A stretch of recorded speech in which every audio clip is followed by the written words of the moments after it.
Inilah Injil suci menurut Matius. Sekali peristiwa, ketika Yesus sedang berbicara dengan orang banyak, ibu dan saudara-saudaranya berdiri di luar dan berusaha menemui Dia.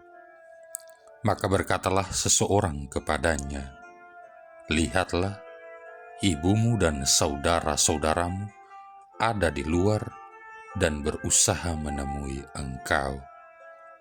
Tetapi Yesus menjawab kepadanya, "Siapakah ibuku dan siapakah saudara-saudaraku?" Dan sambil menunjuk ke arah murid-muridnya, Ia bersabda, "Inilah ibuku, inilah saudara-saudaraku. Sebab siapapun yang melakukan kehendak Bapa-Ku di surga, dialah saudaraku, dialah saudariku, dialah ibuku." Demikianlah sabda Tuhan. Saudara-saudari yang terkasih, Allah tidak bermaksud agar kita berada sendirian, tetapi berada bersama orang-orang lain, berada bersama dengan yang lain. Ia memberikan kepada kita banyak kesempatan, banyak peluang untuk mengembangkan dan meningkatkan kualitas relasi kita dengan keluarga, para sahabat, para tetangga, rekan sekerja, dan sesama kita pada umumnya. Tapi, mengapa Yesus tampaknya mengingkari keluarganya sendiri ketika mereka berusaha untuk bertemu dengan Dia? Siapakah ibuku dan siapakah saudaraku? Patut disadari dan perlu diingat bahwa cinta dan respek Yesus terhadap ibunya dan saudara-saudaranya tidak dapat disangsikan lagi. Namun ia juga tidak pernah kehilangan kesempatan untuk mengajarkan para muridnya suatu pendidikan spiritual dan kebenaran tentang kerajaan Allah. Pada kesempatan itu, ketika orang-orang banyak berkumpul untuk mendengar pengajarannya, Yesus menunjuk kepada mereka suatu realitas relasi yang lebih tinggi, relasi kita dengan Allah dan dengan orang-orang yang percaya dan hidup sebagai putra-putri Allah. Dan itulah makna kata-kata Yesus tadi yang tentu menurut kita aneh, bahkan tak akan pernah mungkin kita terima. Saudara-saudari yang terkasih, menurut Anda, apa sesungguhnya esensi menjadi seorang Katolik? Sudah pasti bahwa jawaban kita tentu lebih dari sekedar sebuah doktrin, ajaran-ajaran, perintah-perintah, dan hukum-hukum.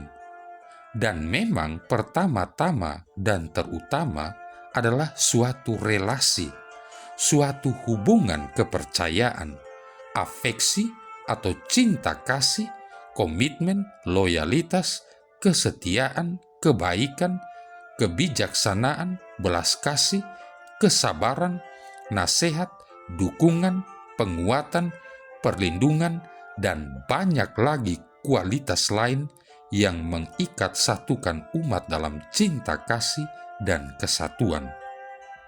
Allah menawarkan kepada kita relasi yang paling agung, yakni kesatuan hati, pikiran, dan spirit dengan dirinya sendiri, Sang Cinta itu sendiri.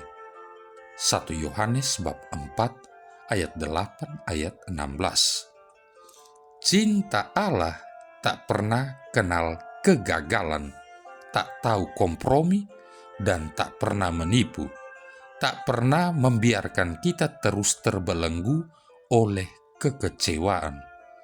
Cintanya abadi, kokoh, dan tanpa syarat. Cinta Allah tidak akan meninggalkan kita, tidak akan mengingkari kita atau memperlakukan kita secara tidak manusiawi dan tidak adil. Ia mencintai kita apa adanya kita. Itulah hakikat cintanya. Itulah sebabnya Allah menciptakan kita, mempersatukan kita dengan dirinya. Allah adalah Tritunggal, Bapa, Putra, dan Roh Kudus, dan itulah komunitas cinta. Itulah sebabnya Yesus menantang para pengikutnya dan sanak familinya sendiri untuk mengenali dan mengakui bahwa Allah adalah sumber sejati dari segala relasi. Allah menghendaki segala relasi kita diurat-akarkan dalam cintanya. Saudara-saudari yang terkasih, Yesus adalah cinta Allah yang menjelma, cinta Allah yang dibuat nampak dalam wujud manusia. 1 Yohanes bab 4 ayat 9-10. Itulah sebabnya Yesus menggambarkan dirinya sebagai gembala yang baik yang mempertaruhkan hidupnya bagi domba-dombanya, dan gembala yang mencari domba-domba yang nyasar dan tersesat. Yesus malah menyerahkan hidupnya untuk dipaku dan digantung pada kayu salib. Semua ini dilakukannya demi kepentingan kita, agar kita dapat diampuni dan dibaharui dalam persatuan dan persahabatan dengan Allah.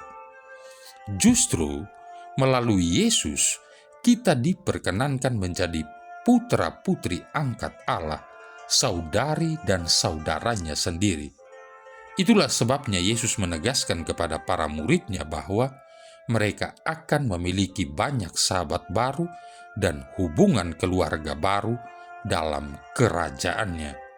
Maka ia berkata, barang siapa melakukan kehendak Allah, dia adalah saudara Allah dan seorang anggota keluarganya, putri-putranya yang telah ditebus oleh darah agung Kristus sendiri. Ia mengubah tata aturan tentang sebuah relasi dan menunjukkan bahwa relasi yang benar bukanlah berdasarkan hubungan darah dan daging. Pengangkatan kita sebagai putra dan putri Allah membaharui semua relasi kita dan menuntut suatu tatanan baru dalam kesetiaan, pertama-tama kepada Allah dan selanjutnya kepada kerajaannya yang adil dan damai. Apakah Anda ingin bertumbuh dalam cinta dan persahabatan? Izinkanlah Roh Kudus untuk membaharui hati, pikiran, dan kehendakmu, sehingga Anda disanggupkan untuk mencintai dengan bebas dan penuh dermawan, sebagaimana Ia mencintai kita. Saudara-saudari yang terkasih, kisah ini terjadi di Rusia. Seorang ayah yang memiliki putra yang berusia kurang lebih 5 tahun memasukkan putranya tersebut ke sekolah musik untuk belajar piano. Ia rindu melihat anaknya kelak menjadi seorang pianis yang terkenal. Selang beberapa waktu kemudian, di kota tersebut datang seorang pianis yang sangat terkenal. Karena ketenarannya, dalam waktu singkat tiket konser telah terjual habis. Sang ayah membeli 2 buah tiket pertunjukan untuk dirinya dan untuk anaknya. Pada hari pertunjukan, 1 jam sebelum konser dimulai, kursi telah terisi penuh. Sang ayah duduk dan putranya tepat berada di sampingnya. Seperti layaknya seorang anak kecil, anak ini pun tidak betah duduk diam terlalu lama, dan tanpa sepengetahuan ayahnya, ia menyelinap pergi. Ketika lampu gedung mulai diredupkan, sang ayah terkejut menyadari bahwa putranya tidak ada di sampingnya. Ia lebih terkejut lagi ketika melihat anaknya berada dekat panggung pertunjukan dan sedang berjalan menghampiri piano yang akan dimainkan oleh sang pianis terkenal tersebut.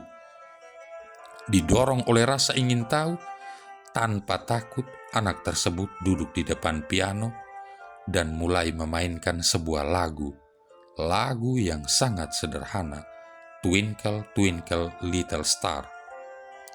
Opera lampu sorot yang terkejut mendengar adanya suara piano mengira bahwa konser telah dimulai. Tanpa aba-aba terlebih dahulu, dan ia langsung menyorotkan lampunya ke tengah panggung. Seluruh penonton terkejut melihat yang berada di panggung bukan sang pianis, tapi hanyalah seorang anak kecil. Sang pianis juga terkejut, namun ia segera bergegas naik ke atas panggung. Melihat anak tersebut, sang pianis tidak menjadi marah. Ia tersenyum dan berkata, "Teruslah bermain." Dan sang anak yang mendapat izin meneruskan permainannya. Sang pianis lalu duduk di samping anak itu dan mulai bermain mengimbangi permainan anak itu. Ia mengisi semua kelemahan permainan anak itu, dan akhirnya tercipta suatu komposisi permainan yang sangat indah. Bahkan mereka seakan menyatu dalam permainan piano tersebut. Ketika mereka berdua selesai, seluruh penonton menyambut dengan meriah. Karangan bunga dilemparkan ke tengah panggung. Sang anak menjadi GR. Pikirnya, gila, baru belajar piano sebulan saja sudah hebat. Ia lupa bahwa yang disoraki oleh penonton adalah sang pianis yang duduk di sebelahnya, mengisi semua kekurangannya dan menjadikan permainannya sempurna. Saudara-saudari yang terkasih, apa implikasi cerita ini bagi hidup kita? Kadang kita bangga akan segala rencana hebat yang kita buat, perbuatan-perbuatan besar yang telah berhasil kita lakukan. Tapi kita lupa bahwa semua itu terjadi karena Allah ada di samping kita. Kita adalah seperti anak kecil tadi. Tanpa ada Allah di samping kita, semua yang kita lakukan akan sia-sia. Tapi bila Allah ada di samping kita, sesederhana apapun hal yang kita lakukan, hal itu akan menjadi hebat dan baik. Bukan saja buat diri kita sendiri, tapi juga baik bagi orang di sekitar kita. Semoga kita tidak pernah lupa bahwa ada Allah di samping kita. Marilah berdoa. Allah Bapa Maha Kuasa, kami mohon Kau tunjukkan daya kekuatan sabdamu yang mendatangkan penebusan. Semoga sabda itu mengarahkan hati orang menuju kebahagiaan sesama. Dengan pengantaran Yesus Kristus Putramu Tuhan kami, yang bersama dengan Dikau dalam persatuan Roh Kudus hidup dan berkuasa, satu Allah sepanjang segala masa. Tuhan memberkati kita sekalian, Bapa, Putra, dan Roh Kudus.